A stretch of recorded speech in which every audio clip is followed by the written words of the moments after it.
Good afternoon to everyone. That is Sunday today. That is 1 o'clock here in afternoon Norwegian time. Ang gagawa tayo ng pork spring roll. So that is I have half kilo na minced pork. And then gumamit na lang tayo ng half na onion. Kinakrush ko na siya guys. And then i-add lang natin dito. I-add natin yung lahat ng ingredient. Napaka-simple at madaling gawin. Ayan.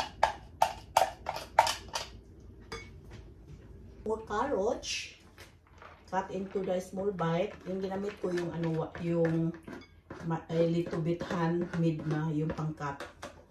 And then next natin, mayroon tayong 1 teaspoon salt, 1 teaspoon pepper powder, little bit sugar. I-mix natin dito.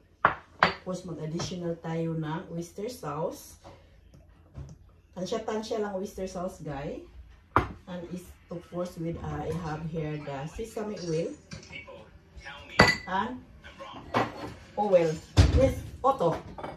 And this is it. And 1 egg. You're a smart guy. You have a great story, but it's the food that really spoke to me. So mag-additional lang tayong garlic pepper powder, guys. That is it. And then I have my potato flour. 1 tablespoon. And i-mix natin na ito lahat, guys. Until mahalo lahat mga ingredient. Hindi ko ito i-fry. Ang gawin ko, i-ano ko lang siya na guys. Balutin ko siyang ganito. Yan. Madali yan ito na spring roll. Kaya hindi ko na siya lulutuin. Kasi kakainin naman namin ito ngayon. Iba kasi guys, pag hilulutuin mo siya, hindi siya mag-absorb na maraming oil. Pag hindi luto, mag-absorb siya maraming oil.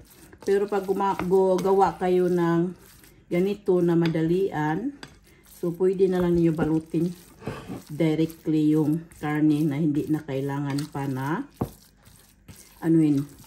yung lulutuin.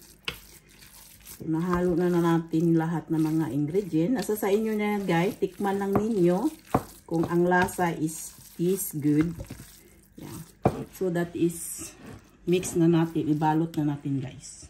So ibalot na natin guys yung yung karne na hindi ko siya niluto. Madalian ito. Quick na. Pwedeng lulutuin, pwedeng hindi lutuin. Nasa sa inyo na guys. Sa akin ngayon, hindi ko siya niluto. Dahil lulutuin ko naman ito kaagad. So that is it. So ganyan lang pagbalot natin sa ating. Yan. That is it guys. So tuloy-tuloy lang ang paggawa natin ito. So no, that is done guys. Nakabalot na ito and then i-fry natin. Mag-fry na tayo sa spring roll guys. Yes. So fry na natin ito. No need to high temperature dahil yung minced pork is hindi ko siya niluto guys. So kailangan natin yang thick a little bit long for frying. Kasi yung pag natin gawa, hindi yung niluto natin. So that is it ay. Hintayin na lang natin siyang ma-brown color. Balik na natin guys yung lumpia natin. Yan.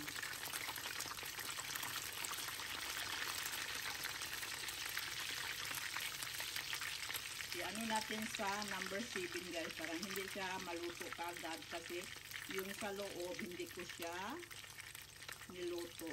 So ganyan lang tayo.